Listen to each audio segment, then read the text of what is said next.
Hello, everybody. I'm Helen, and I teach at the Dorothy Benson Senior Services Center. And today we've got part 2 of our sewing with knits, and we're working on a very simple top.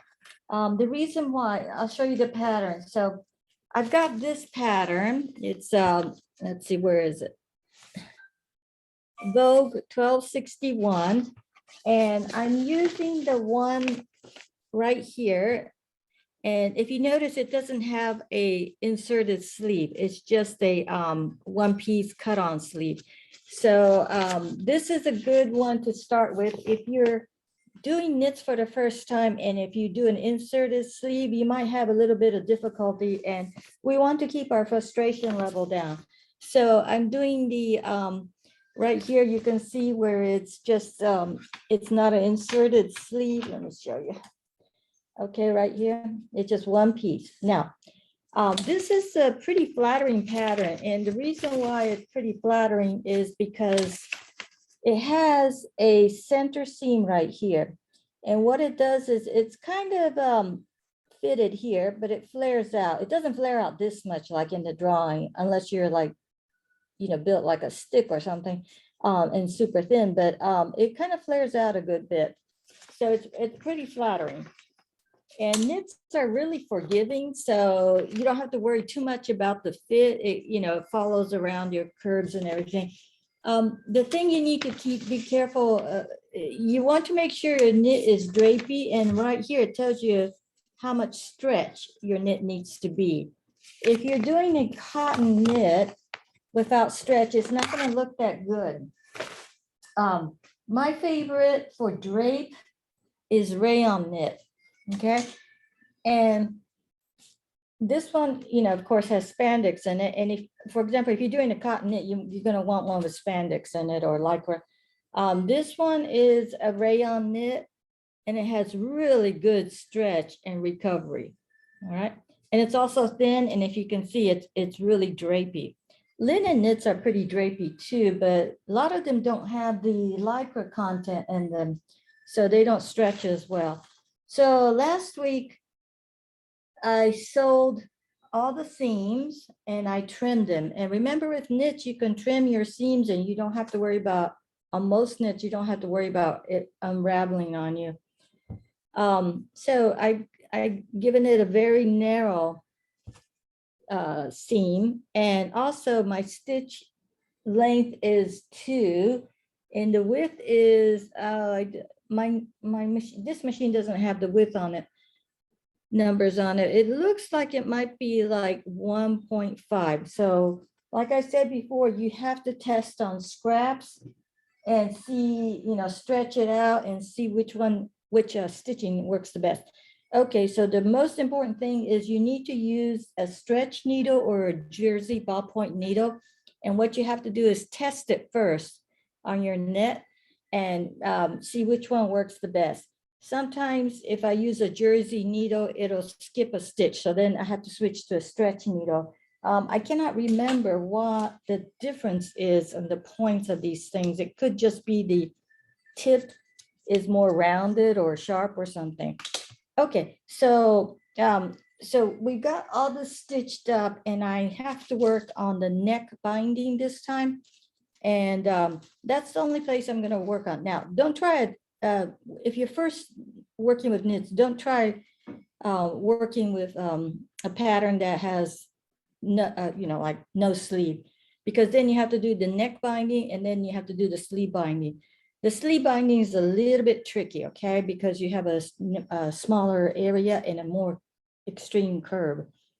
All right, so one thing I need to tell you is in your pattern piece, they'll give you a sheet like this, and that's the binding.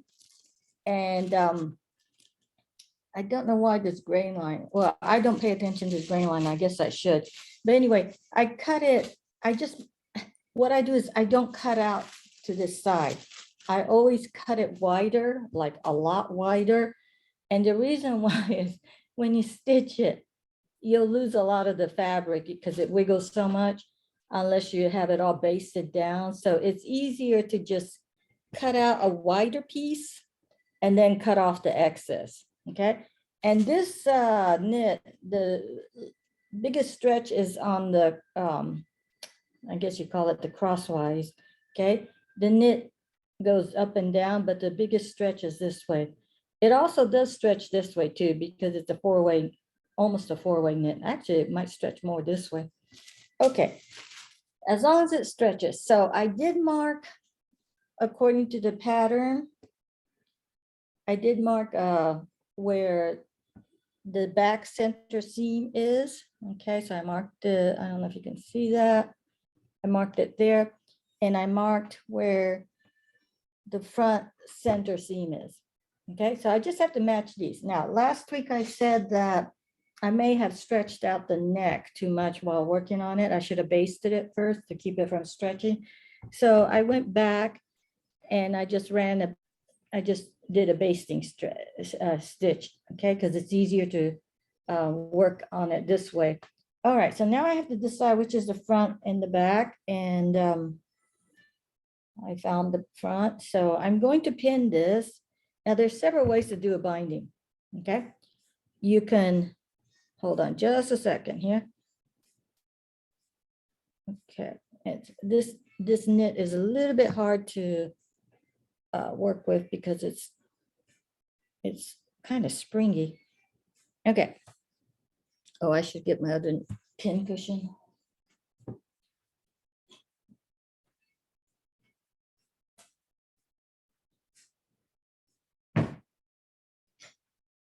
Okay.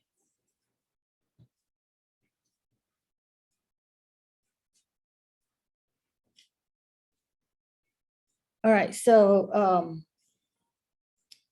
I'm going to match the center front seam. I'm going to pin it on the garment side, not the binding side. Okay. So matching the center seams. Okay. And my seam allowance is 5/8 inch. Okay. Now, what I need to do is, I don't think this pattern had the shoulder seam. It would help if it did. Center back. Let's see, there's no shoulder seam. Okay.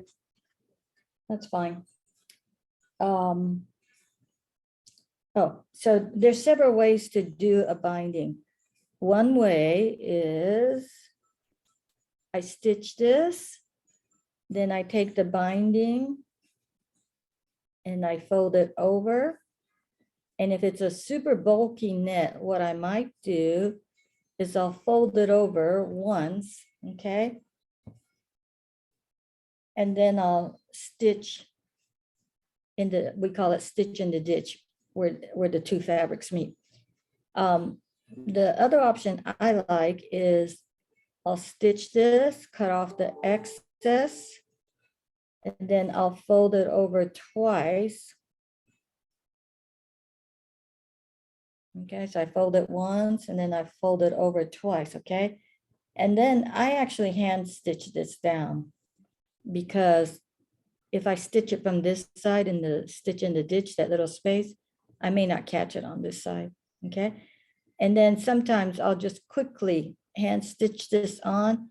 And because I have a serger and a cover stitch machine, I might do a double top stitching here, okay? And you can do that on the sewing machine too. Now, the other option is to fold your binding.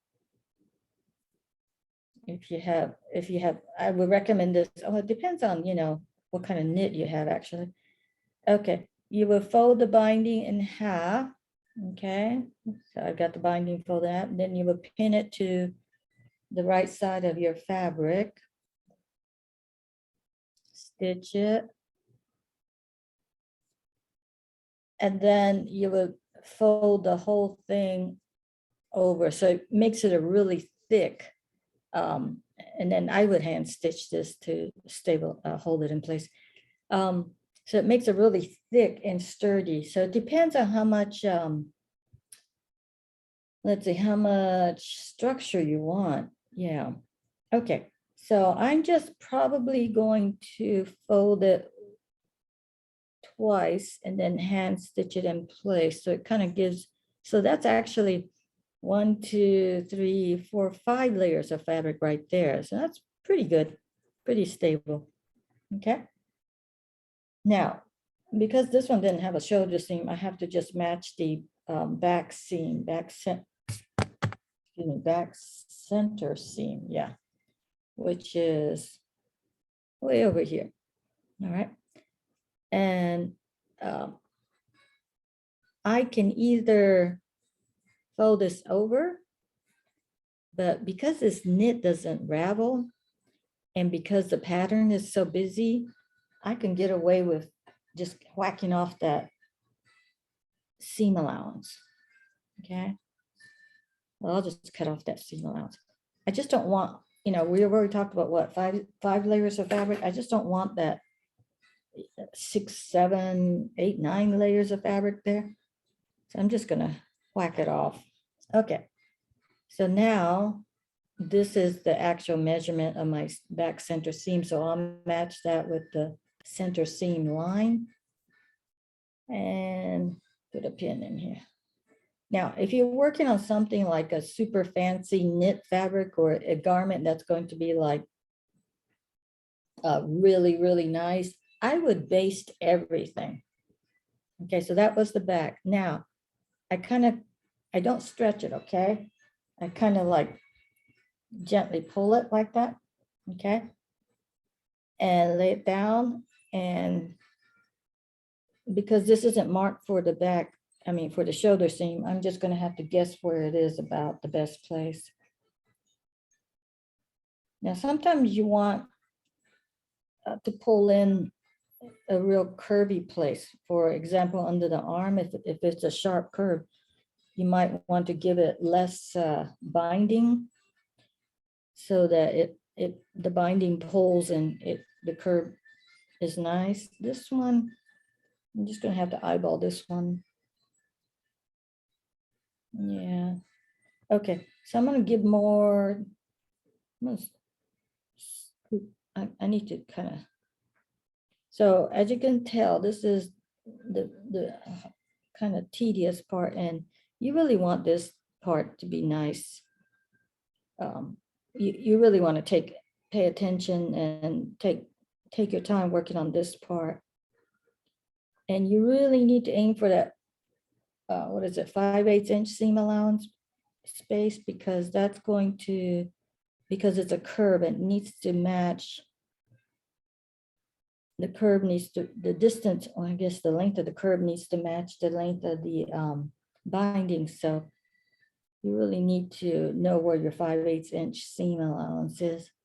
Okay, that's a little bit better, I think. Now, if you're not sure how this is going to lay, and if you're working on a really important garment or a delicate knit, like some lacy knits, I would baste it and then try it on and see if the binding lays well and all that kind of stuff. Okay, so I'm having to put a lot of pins in this one. And the reason why is we have a curve and we're trying to match the curve to the straight line of the binding. Okay.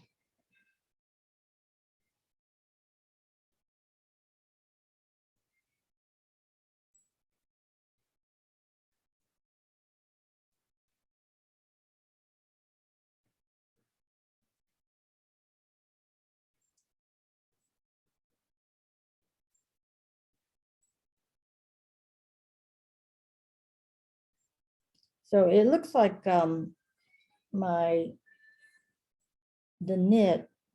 neckline actually stretched out while I was working on it. I should have basted it before I started stitching anything so that nothing got stretched out. Even on knits, it'll get stretched out, even if you have Lycra and lots of recovery. Okay, now I got to find my back seam allowance, and this time I'm not going to cut off the seam allowance. Okay, I'm going to leave the seam allowance because I need it. And where is my back seam? Here we go. make sure your binding doesn't get twisted while you're working on your thing. It's kind of hard to keep track of what's what. Okay, so here's that seam allowance I cut off on the other part of the binding. And because this is gonna, I didn't cut off this seam allowance, so this is gonna overlap that seam allowance amount, okay? Pin that in place. All right. And then we'll do the same for here.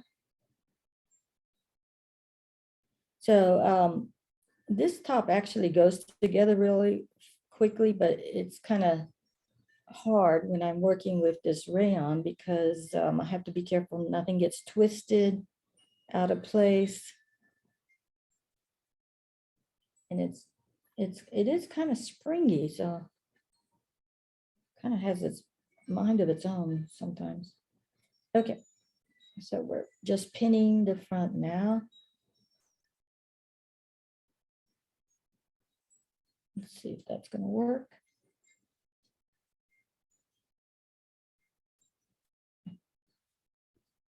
Okay.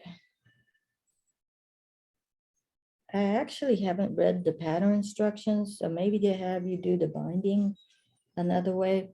Some patterns will tell you to start one end and just start stitching the binding on there, but I find that method, your binding comes out uneven. Some parts are, you know, a lot sewn much tighter than other places. So I like to just divide everything up evenly, between the front and the back, and also between the shoulder points if I can. Okay, so I've got that, and that should work. All right, lots of pins, and some of those pins are might pop out while you're sewing because of the Lycra content. Okay, so once again, my stitching is set on that really tiny zigzag because I tested it and it seemed to work pretty good. And let's see if we can get this on. When you sew the binding on, you're sewing a curved piece to a straight piece. I try to keep the binding on the bottom because the curved pieces, if you have the curved piece on the bottom, it tendency for it to let's see, create a pleat and all that is higher. So you always want to feel it, make sure it's flat. And where is my 5/8? Somewhere. Okay, there it is. Okay. So you want to make sure you don't pinch any fabric underneath. If you do, you're going to have to take your seam ripper and redo it. Okay. Now I am going to have to pull a little bit because my neckline actually got stretched out. So just being real careful, make sure the two pieces of fabric are pretty flat. Okay, so that's okay right there. And I've got it kind of gathered and bunched up right here. Let's see if I can show you better. Okay. And you go slow on this part. It's just awful when you go too fast and then you have to take the seam ripper and do stitches. So, and always check on the bottom, make sure nothing is pinched in there. Okay, I'm coming to a seam right there, and it's impressive what's squishing it. Okay, I don't sew over my pins. You don't want to hit the pin and mess up your needle. And I'm trying not to sew on my basting thread. Basting thread is a little bit inside the 5/8 inch seam allowance.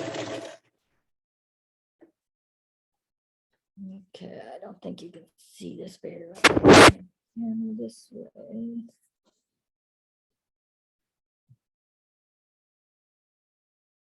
Sometimes your pins are going to pop out, so be careful of that. Sometimes they actually go flying across the room because of the Lycra content in your fabric.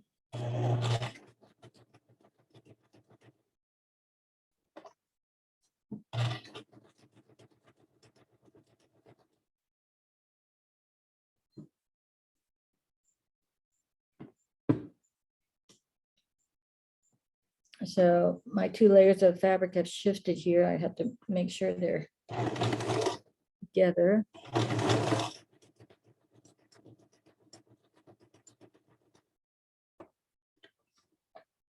Okay.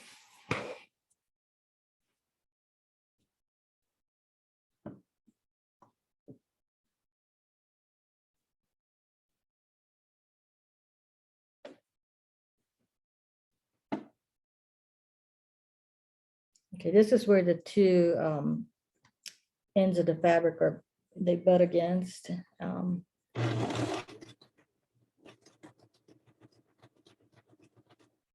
So I have it's make sure it's still under there correctly.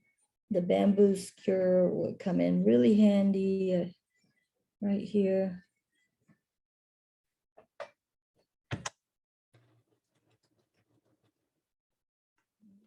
Now it's bunching up at that seam allowance. So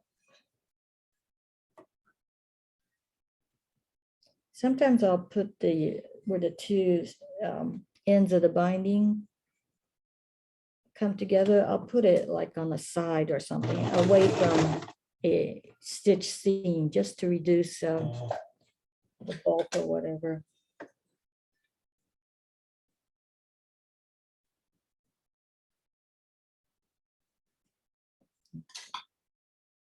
Trying to keep the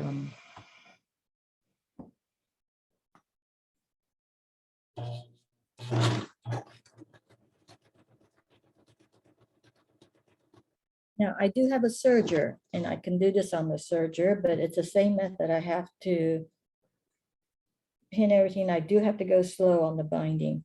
So right here, the fabric has bunched up a little bit. Okay, let's see.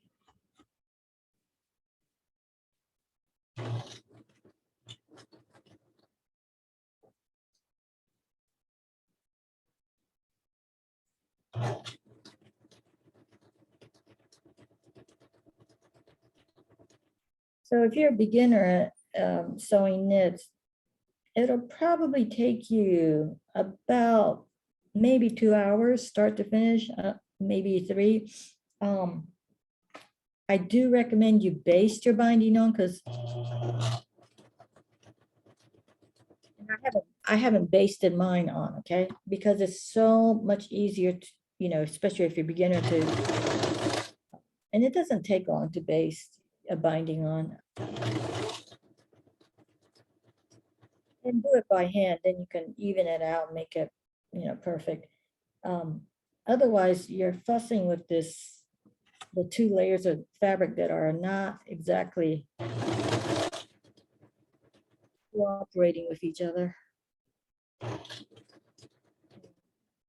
The factors are that one's the curved piece and one's a straight piece, and then you have that high lycra content, so it's just a springy, bouncy kind of stitching situation. And when you base the binding onto your garment, what you need to do is make your basting stitch should be just slightly inside the seam allowance, because you don't really want to stitch on your basting thread. It's real hard to get it out. My basting thread is from Japan, and it's a very soft, easy to break thread. But you can use serger thread because it's lesser ply. You can, if you don't have anything, use just regular thread. It's just that the regular thread is stronger and hard to remove than like a serger thread or a basting thread. But you don't need to go and buy special basting thread. Okay, I'm getting close to the end. It looks bunched up right now because I've got the basting. Bunching it up.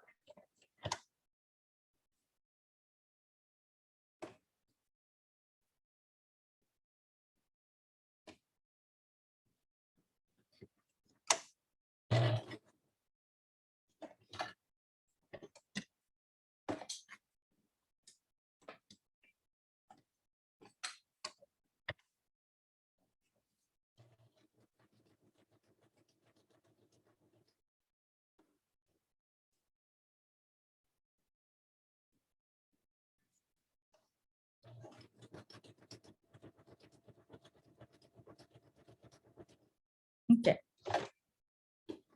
Overlap a little bit at the end. And cut your thread off. Okay, so that should have done the trick.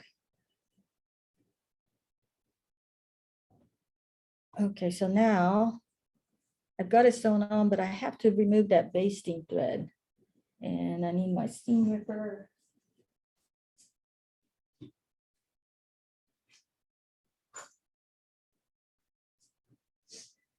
Now, if you're going to do a lot of sewing, I recommend you buy more than one seam ripper, because when you need it, sometimes you can't find it. So this is my basting thread, and it's just a really soft, weak thread. I'm just going to remove all that. Okay, and it just breaks easily.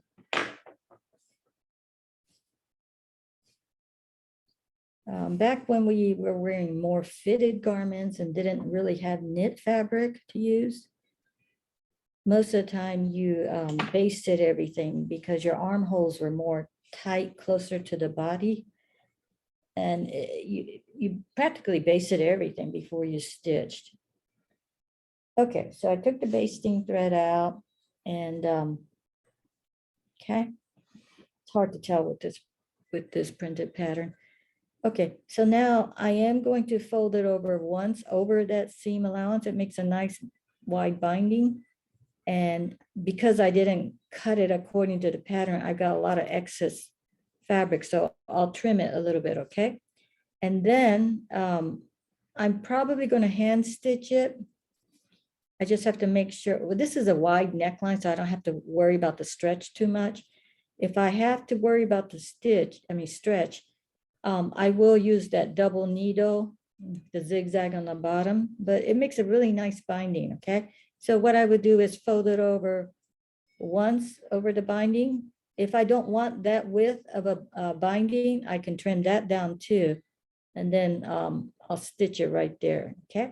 But before I do that, let me show you the back. So this is where the two binding edges met. So I overlapped it. Sometimes it scoots around a little bit and get less. Okay, so when you put those together, like if I fold it and stitch it, hand stitch it, you know, I will tack it down there.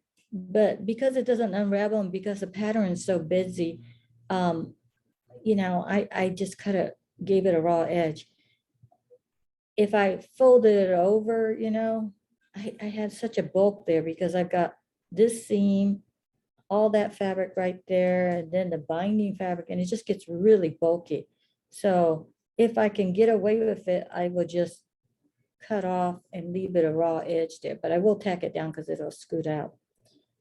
All right, so that's the hand stitching that I have to do. And, you know, that might take, it doesn't really take that long. You just have to pin everything down and it's going to make a really nice neckline. Okay. Now let's think about the what is it? Oh, the sleeve hem. All right. So at this point, you might want to try it on once you get the neck binding sewn. And then what I'm going to do is I'm actually going to fold this over twice and give it a narrow hem. And because it gives it a little bit more structure. And same with the bottom. My bottom hem curves. So it's going to be a little bit tricky. The back of my bottom, yeah, the back of this top, the bottom hem is curved. And so when you fold it over twice, and I'm going to give this a little bit deeper hem. I don't know what the pattern says. Maybe it's narrow because it's curved. Okay. And it's going to, well, you're going to have this excess fabric because of the curve. All right. So in that case, what you can do is you could stitch where you're going to actually fold, but stitch with a basting length, which is like number 4. And then that way, I'll do that right now. You can pull the stitch to make it fit, the curve fit. So I'll put this on 4 and I'm going to lessen the width, okay? It's still going to be a zigzag stitch. And I'm going to, let's see, This is kind of pointy right here. It shouldn't be. That's not gonna make a nice hem. Okay, so I'm gonna cut off that point, curve it more. Let's see, find the other side. This is the side seam. It's a little bit too pointy for my taste. I know it's gonna give me problems. So, okay, so see how it comes to a point? Okay, so we're gonna ease that a little bit. I'm just gonna get rid of some of that.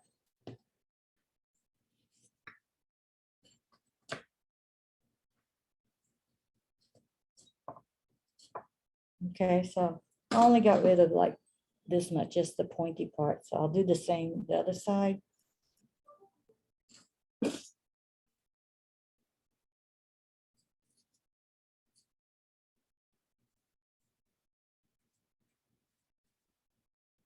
Yeah, take your time doing these kind of things because this fabric just folded over on me. I could have whacked off a whole lot. Okay, that's close enough.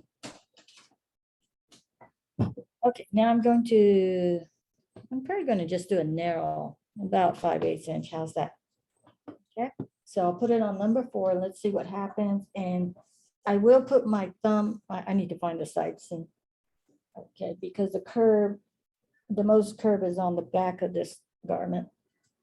Okay, so so much fabric here. Okay, so this is the side seam. I'm going to go about, I'll do 5/8 of an inch. Okay, so notice I don't really follow the pattern so much because I've been sewing for a long time. I will put my thumb in the back of the machine because I don't want the fabric to stretch out. Plus I want it to kind of squeeze together a little bit more. Okay.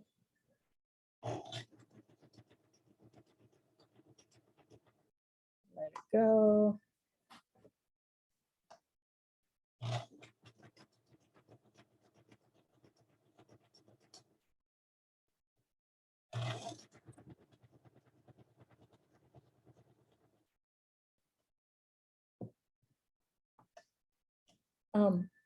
A little bit about the seams. Normally I pay attention to which way the seams lay, but on this one, because the pattern is so baggy, I mean, the garment's gonna end up so baggy, I'm not gonna pay attention to which way the seams lie because they're just gonna flip flop around when you're wearing it.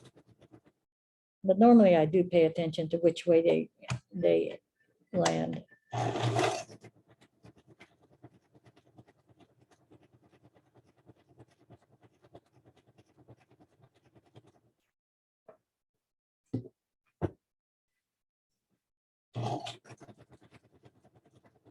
Each pattern is going to require different techniques, and each fabric is going to require different techniques. So just because it worked on one pattern or fabric, it doesn't mean it's going to. So that's why you have to do those tests.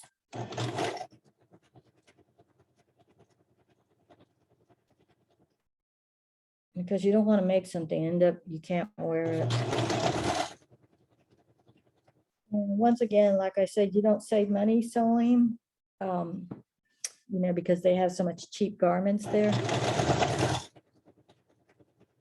But if you know how to sew, you can upcycle or update a lot of your garments and save money that way. Plus, you're saving the landfill from being filled up. I update a lot of my clothes because you've sewn it, you know where to take it apart and what to do. I might add embellishments. I might, change the hemline.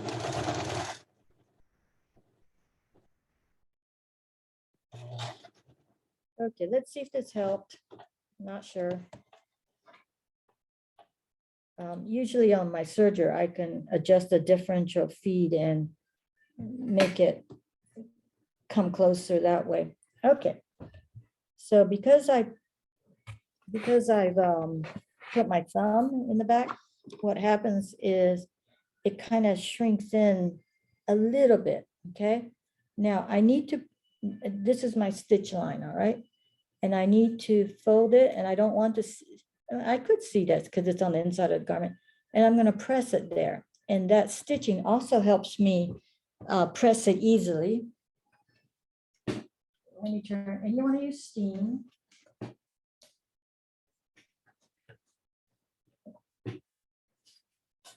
Let me remove all this.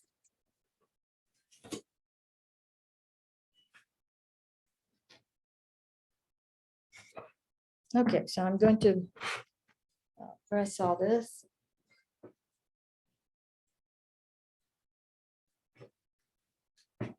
And I don't have a fancy iron. Okay, I don't have one of those gravity feed irons or anything. My best iron was a Black & Decker. It was small. It had a Teflon plate, and it worked really good. It also had an automatic shut-off, so a lot of people don't like the automatic shut-off, but I have to have that just in case, so I don't burn down the place. No, but it works just as well. And I don't have room for something like a gravity feed, plus they're so expensive. Okay, my cord is a little bit short here. So you don't want to use the ironing motion, you just want to press. Okay, you don't want to stretch it out either. I could have used a straight stitch, but those, if I sat on this hem and you know, it could pop this stitch, so stretch the fabric. Okay. So I'm just doing that now. What's going to happen is I folded this over once, right, on that line, and that stitching line makes it so much easier to control this fabric when you're, you know, when you're pressing it. Because like I said, it's really springy. Okay. Let's see if I can get it to, it kind of stops, the fold kind of stops at that stitching line, makes it so much easier to press.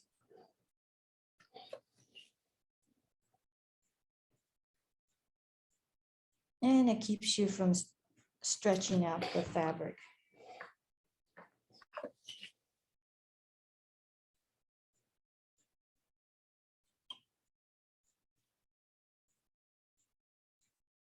Because this fabric is really, really springy. It has a lot of lycra content, and just moves around a whole lot. This is a long, a lot of hem length here. Only 3/4 the way. Okay, now when I get ready, I'm gonna fold this over again and press it, but I need to glue it together with that steam light. You can buy another product that is much more lighter and delicate, but it costs a lot. I think it's called Design Plus. You have to get it online, and that one's really nice. So if you have like a really fancy garment you're going to make, and you know, you might want to invest in that. But it's called Design Plus, and it's very, very light, that glue tape. Okay, so I pressed it once, so I'm going to fold it over and press it, but this time I need to insert the steam light. And I'm going to find the front first.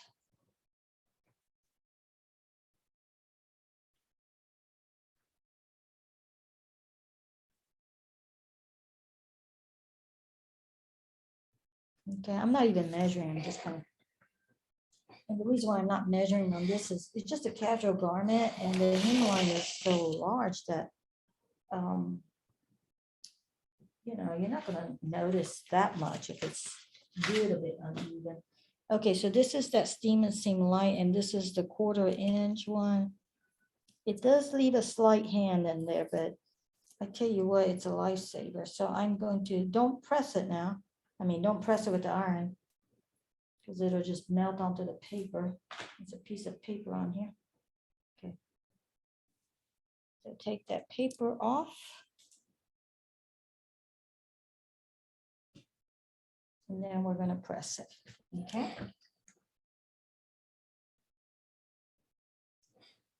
And if you're worried about your fabric melting or being damaged by the iron, use a press cloth, just a thin piece of cotton or silk organza, something that you can kind of see through. Okay, so let it cool, and then it's stuck on there really good so that when I want to do a stitch, I can do that. Now, before I do that, I need to show you how to use the twin needle. So I'm going to take a piece of scrap, and you can, and this is important because you really do want to test it on a piece of scrap before you hit the garment with the twin needle. Okay, so I'm just going to give it that hem.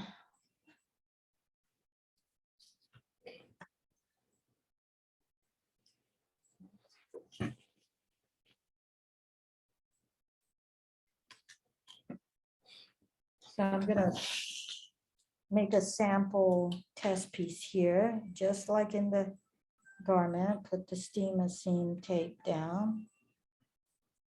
These sewing through the steam seam and all that will kind of leave a glue residue on your needles, so you'll have to clean your needles once in a while. Or you can maybe even rub silicone on there, but I'm not sure if it's going to, you know, stain your fabric. It's just easier to take the needle out and clean it.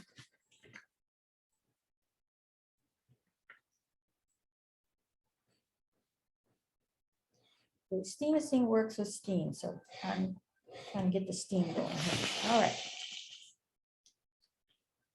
Now we're pretending that the garment has been pressed, and we're going to try the double twin needle, and it's a double stretch twin needle, and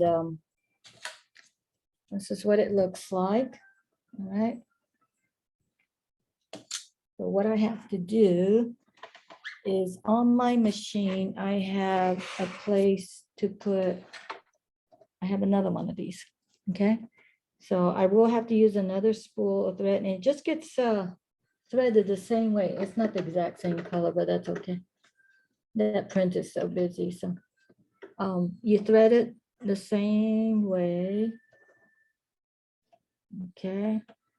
And then what I'm going to have to do is undo my needle here. Okay. Don't lose it. And then I'm going to, so it has one shaft, okay, and two needles attached to it. Get out of the way. Where is it? Okay. So I've screwed on the double twin needle, okay? So you thread, I think that's what this other loop here is for. Nope, it doesn't look like it. Okay, so you just thread the two threads together, and then one goes through one hole and the other goes through another hole. Now this twin needle is a stretch one, okay? So so it's called stretch twin. You might have to order that online. It's really hard to find stretch needles in the store, and you know, oh wait, I forgot. I can't use my needle threader. I have to thread these individually. Okay. Sometimes if you have trouble threading your needle, just take your needle out and you know, hold your needle in your hand and thread it, and then stick it back in there. Okay. Just don't stick your needle back in there backwards. Remember, there's a flat side to that needle shaft, and usually it goes towards the back. Okay, so I've got both of these threaded and untangled. All right. Now I'm not going to, let's see, should I use a zigzag? I'm gonna try it without a zigzag, okay? And I'm going to give it almost, let's try it with a 3. So once again, you have to test these things. And where's my hem? Okay, so since this is glued, it's not gonna come apart. Okay, and then I have to know where my edge of my hem is on the other side and try to keep it even. Okay, let's see if this works. Go slow.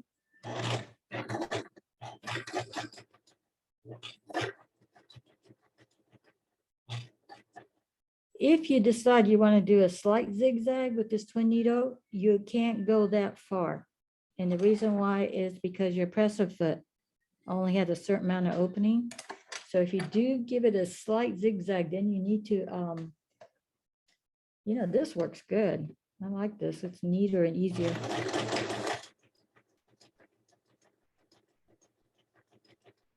Okay, looks like this turned out to be perfect. All right.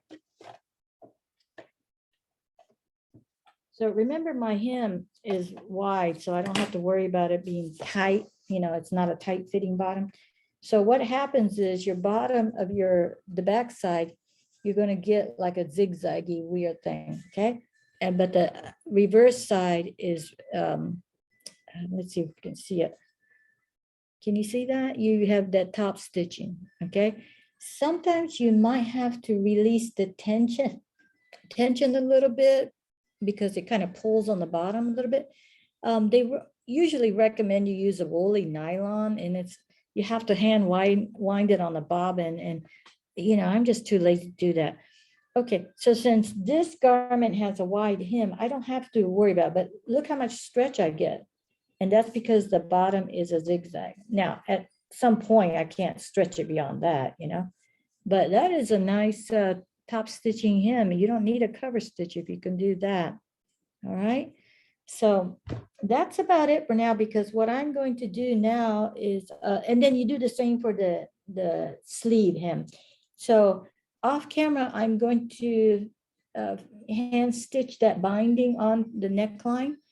And I'm going to finish pressing the steam seam on this, on my garment, and both the sleeve and the hem.